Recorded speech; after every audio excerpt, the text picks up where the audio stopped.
Hi everybody, today I'm working on a 2005 Mini Cooper S. We're replacing the front wheel bearings. This procedure is going to be the same on a Generation 1 and a Generation 2 Mini Cooper. The only real difference is the bolts for the brake calipers and the brake caliper bracket might be a little bit different. I'll also put a link in the description where you can buy these wheel hubs. You know you have a bad hub if there's a droning noise that increases in volume and pitch as you increase in speed, regardless of gear or engine RPM. So first we'll remove the front wheel.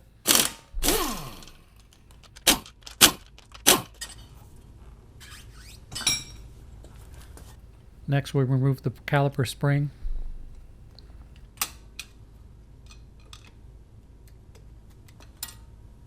To enable removing the caliper from the rotor, I'm going to pry back on the caliper a little bit to depress the piston.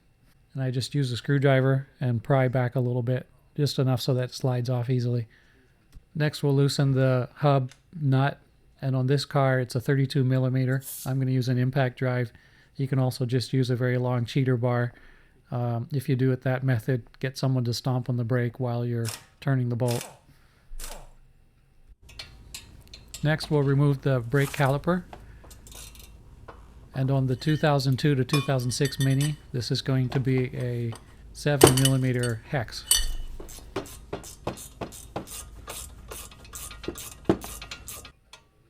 I'll put the caliper on top of the knuckle. Don't let it hang by the hose. Next I'll remove the caliper mounting bracket, and this is held on by two 16 millimeter bolts.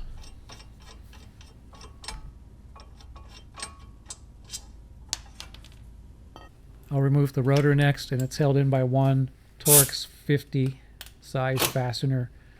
It's best to use an impact gun for this. If you don't have one, you might want to pick up a hammer manual impact tool. I'll put a link in the description where you can get one. I'm threading the nut back onto the axle here so I can tap it back out without mushrooming the threads. Again, if you have impact tools, there's a little conical depression on the center part of the axle, and you can use that to drive it out using an air hammer. The hub itself is held on by four 13 millimeter fasteners. You access those from the back side, just with the regular 13 mil socket. They're not very tight. It goes at a little bit of an angle. It might help to use a wobble extension. I like to use a small section of exhaust pipe as a cheater bar to make it easier to turn and crack the bolt initially. And this is the fourth and last bolt here. Okay, all that's left to do is to remove the hub. So I'll loosen the nut and pull off. If you're in a part of the country or the world where you have problems with car parts rusting together, you may have to hammer this pretty hard. It might help to use a little bit of penetrating oil. Just be sure to leave the nut on there to avoid mushrooming. And it comes right off. To enable disassembly next time, to make it easier, I'm going to put a little bit of anti-seize on the splines of the axle. Alright, next we'll put the new hub on, and you want to watch the orientation. The front and rear bolt hole spacing is a little bit different. Turn and wiggle a little bit to align the splines with the hub.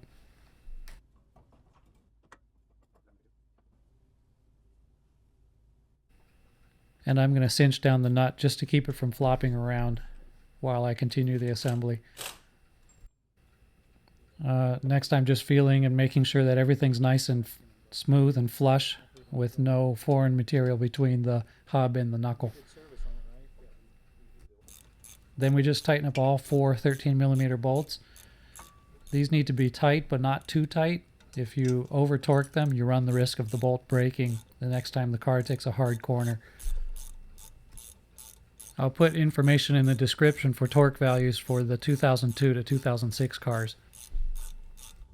Next I'll put the brake rotor back on, and again we're going to verify that there's no foreign material between the rotor and the hub.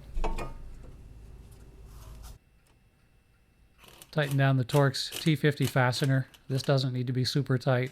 Make your life easier for the next time you do your brakes.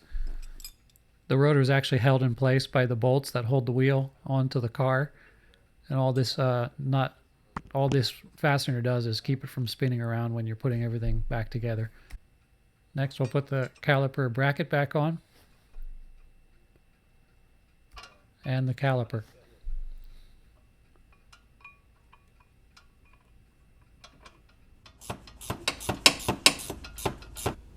Now we'll finish tightening the 32mm hub nut.